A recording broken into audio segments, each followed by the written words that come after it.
We're so lucky. We're so lucky to have Dan.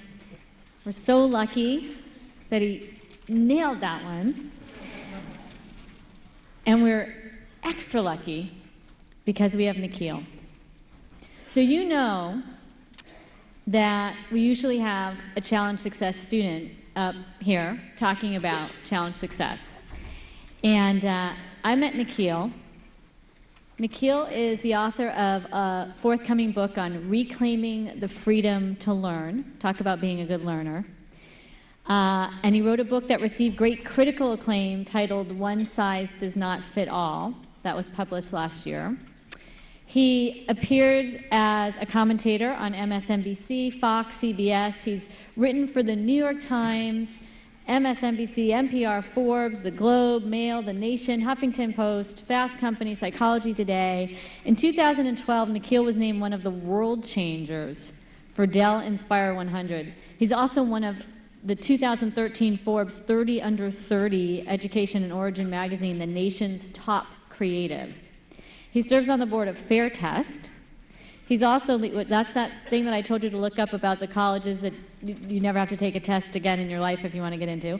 He's also leading a learning revolution movement to transform the American school system. And all of this is even more impressive when you hear that Nikhil is only 18 years old. So we decided that this year, Nikhil should represent the student voice at our conference tonight, that we really wanted to hear from a student like him who is a good learner, right, as opposed to a student.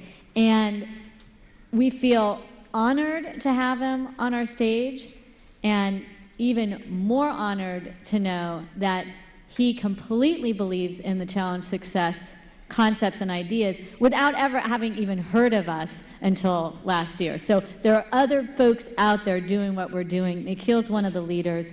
Big round of applause for Nikhil Goyal.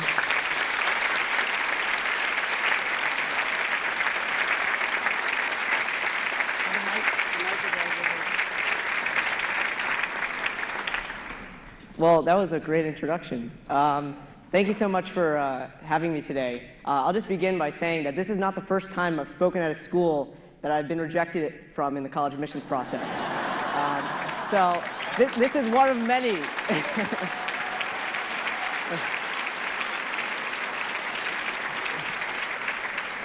So I'm going to talk about 3 different things today, and I'll begin by talking about my story in education and how I got involved in the field altogether. It started really in the summer of 2010. I went on a family trip to India, and I was just looking at the school system there, asking a lot of questions to some parents, some teachers, and students about their frustrations with the Indian school system. And I noticed a lot of parallels between the Indian system and the American system. I didn't really know what to do beyond that point. I read a book by Tony Wagner called The Global Achievement Gap that really got my mind thinking about education and my schooling process up to that date. And I came back from India, and I moved on Long Island from Bethpage, New York, to Syosset, New York. So from a fairly middle-class district to one that's pretty wealthy, competitive, high-ranking. And I started to notice a lot of problems and really see everything that I was reading about come to life. So I did this little experiment. It was like the first few weeks of school. And I basically stood in the front of the school. So every morning, students come in, get off the bus, walk into school, greet the principal. So after I greeted the principal, I watched as students walked into the school, and I looked at their faces, and these kids, they were pretty ugly. They were hunched over, they were stressed out, they looked really unhealthy human beings. And I was thinking about how, did schooling really have to be this way? Did schooling have to be this monotonous, unhealthy, stressful environment where you had to basically kill a part of yourself to succeed? And so I did a lot of research, started to read a lot of books, did some interviews, wrote my first book last year. And what I'm noticing is that the 3 main things I want to talk about, and the first one is student voice. In almost all scenarios in education reform, very rarely do you ever hear young people speaking out.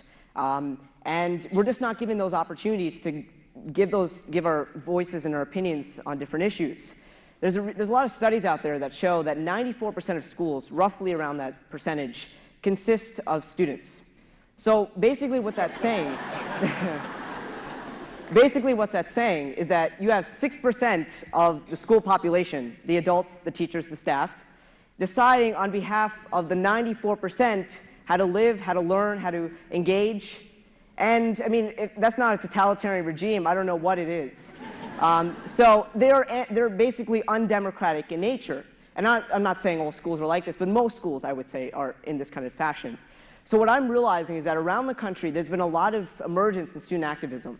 We've never seen this amount of student activism on this scale since the 1960s and 70s during the Vietnam-era protests.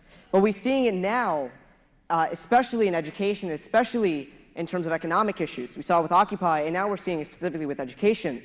So what we're noticing is that a lot of students are deciding to walk out of school, they're boycotting, they're protesting against issues like high-stakes testing, against privatization, against school closings, and they desperately want a voice.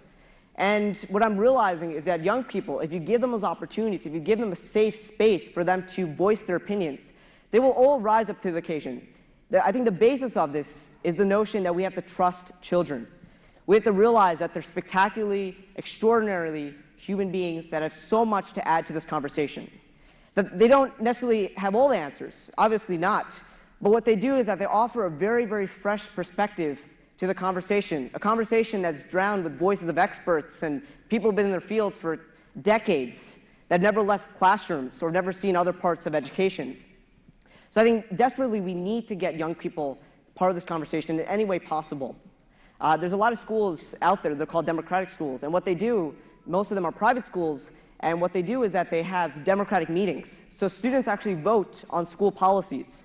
So they actually have a weekly meeting, they come together, they congregate, they have an agenda of certain policies they have to go through, and the children actually outnumber the staff. So they run the school, and they decide based on how the schools should function.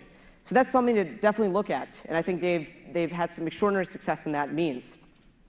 The other part I want to talk about is the disengagement of students. And so we've and overall fact in our society today that we're living in a very sick society. I'll just run through the statistics. 70% of US workers are disengaged in their jobs. The number of people committing suicide is at almost record levels. The number of people on prescription drugs, hooked on them, is skyrocketing almost every day. The number one regret of the dying is, I wish I lived a life true to myself, not a life that others expected of me. I call that a sick society. And what I deem it is that I divide it into two different camps. We have the technocrats and we have the humanists. In the past decade in education, we've seen this huge technocratic style and technocratic ideologies. So big data, big testing, a lot of statistics and numbers. And we haven't focused on the whole child, what actually children need to do and how do they succeed. So we have to change the metrics, not only in our schools, but in our families and the way we view the world. There's a guy named Jithu Krishnamurthy, and what he says is that change rarely happens on a large scale until people themselves believe that there needs to be a change within themselves. So once you realize that there can be a change and reform, and you change your lifestyle, and you change your mindset, that's the way you make movements and you make revolutions happen. The third part I want to talk about is college admissions. So Denise talked a lot about how there's an organization called Fair Test, and I'm on the board of Fair Test. And Fair Test has gone into a lot of talk and done a lot of research into college admissions and the whole SAT and ACT optional process. So what I would say to all the parents here, as well as the students, I want each and every one of you to ask the question, what are my options? And I think right now, at least in the media, there's been a whole push where everybody needs to go to college. You have to go to college or you won't succeed. And I think we have to ask the question, should I even go to college? And what are my options? I think that's a very, very important conversation to have, because you see a lot of people coming out of college, not only are they unemployed and disengaged, but they realized after spending hundreds of thousands of dollars and spending 4 years of probably one of the most important years of their life in a place where they may not necessarily want to go, where they weren't feeling passionate about what they were doing. And so I think we need to have this conversation on whether you need to go to college and where should you go if you decide to go. So Fair Test, bringing back Fair Test, they've done a lot of great work on looking into the research on people and schools that decide to go SAT and ACT optional.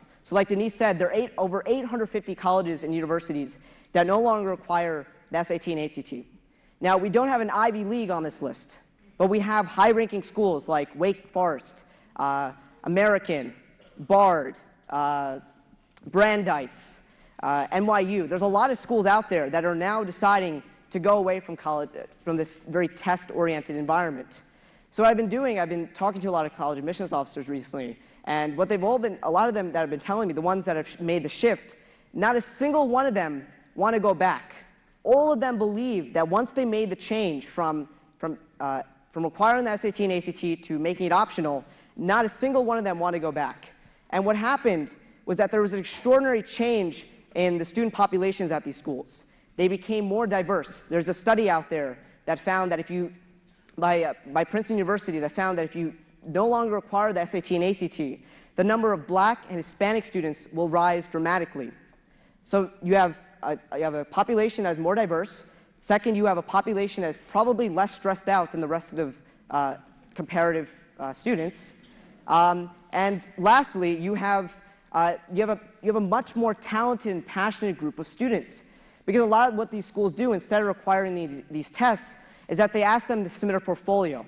Or like Bard, they're asking you to submit 4 2,500-word essays graded by a teacher. Or there's a lot of different alternative methods out there that are coming about. So I think we have to realize, so recapping this brief talk, I would say that we have to realize that young people should be given trust and autonomy, that we have to start realizing that we have to move away from this technocratic mindset and move to more of a humanistic mindset. And lastly, we have to think about the value of college and what are your options. There's a great quote by Alfie Kohn, and I just want to end with this. In some suburban schools, the curriculum is chock full of rigorous AP courses, and the parking lot glitters with pricey SUVs. But one doesn't have to look very hard to find students who are starving themselves, cutting themselves, or medicating themselves, as well as students who are taking out their frustrations on those who sit lower on the social food chain. This is our children. What do we want to see in our society? Do we want to see more people on prescription drugs, people who are more depressed, and people who are mentally ill? Or do you want to see a society that is creative, passionate, that completely loves what they're doing every day and engaged with their jobs? I think that's a question, that's a question and a conversation that we must all have, not only in our schools, in our businesses, as well as in our homes. We have to really think about it within each and every one of us. So thanks so much. I appreciate all the time.